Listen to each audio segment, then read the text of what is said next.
ఇవాళ చిలుకూరు బాలాజీ స్వామివారి సన్నిధి నుంచి బోయపాటి సీను గారి క్రియేషన్లో బాలయ్య గారు నటించినటువంటి అఖండ 2 చూడడం జరిగింది. కదలకుండా చూడడం జరిగింది. అఖండ 2 కింద తాండవం అని వేశారు.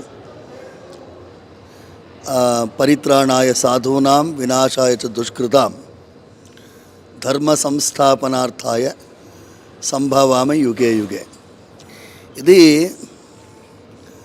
భగవంతుడు ఉన్నాడా, భగవంతుడు ఉంటే ఆయన ఇంత అరాచకాన్ని సహిస్తూ ఉంటాడా అనేటటువంటి ప్రతి ఒక్క మనిషిలో ఉండేటటువంటి ప్రశ్న.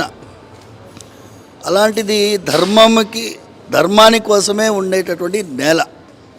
ప్రపంచమంతా కూడా అర్థ కామం కోసం జీవిస్తారు.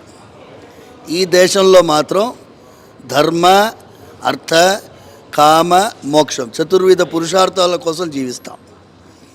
అలాంటిది ఈ దేశంలో ధర్మమే ముఖ్యమైనటువంటి భూమిక పోషిస్తుంది.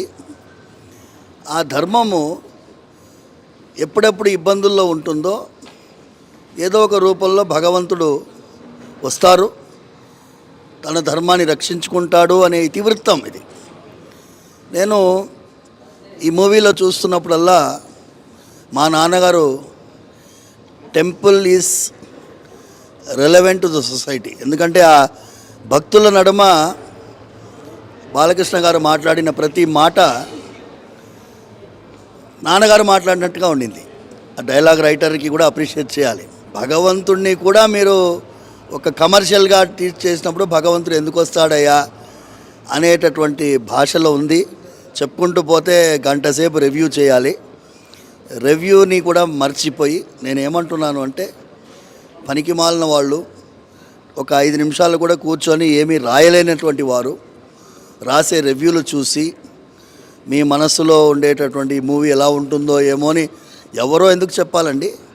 మీరు చూసి you make your own review. That is my humble submission. నేను ప్రత్యక్షంగా వచ్చి చూశాను. చూసిన తర్వాత లాజిక్ ఉందా మ్యాజిక్ ఉందా అనేది మీరు చూడండి. ఎవరో ఇందులో లాజిక్ లేదు, ఇందులో మ్యాజిక్ లేదు అనేదాన్ని ఎవరో ఎందుకు అభిప్రాయం పడాలి.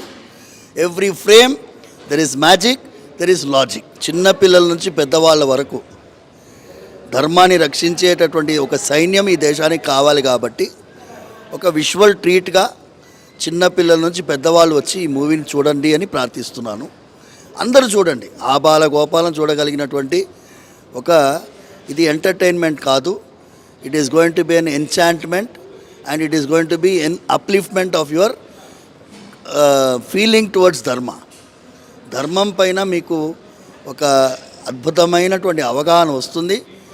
దాని మీద మనం ఈ దేశం ఆధారపడి ఉంది కాబట్టి మనం ఈ ధర్మాన్ని రక్షించాలి అంటే భావితరాలకి మన సంస్కృతం పైన, సంప్రదాయం పైన, మన పురాణాలపైన, ఇతిహాసాలపైన ఎవరో ఒకరు విశ్లేషించేటటువంటి విమర్శించడానికి వదిలేసి మనందరం కూడా ధర్మాన్ని రక్షించాలి అదేటటువంటి భావనతో ప్రతి కుటుంబం వచ్చి ఈ మూవీ చూడాలని ప్రార్థిస్తున్నాను.